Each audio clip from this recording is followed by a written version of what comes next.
Anchored in over 80 years of history, Hogans is built on a traditional legacy of craftsmanship, timeless design, and unwavering quality.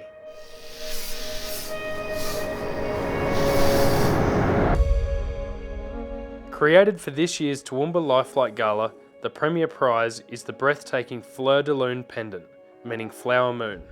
Designed by Hogans award-winning jeweller Keelie Skou and crafted by the artisans of the Hogans workshop.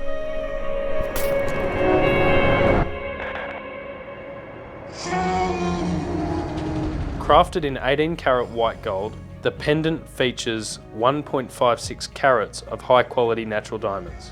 A pear-cut diamond crowns the bale, while a constellation of marquise and round brilliant cut diamonds radiate outward, capturing and dispersing light from every angle.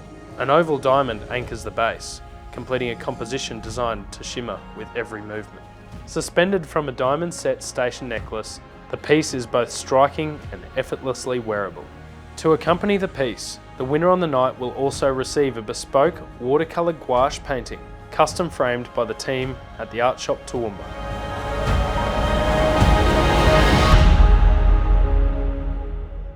Hogans proudly chooses to support LifeFlight because it integrally supports our rural-based clientele. Giving back to the communities that have given us so much has been our philosophy for over 8 decades. Hogans, for those who prefer quality.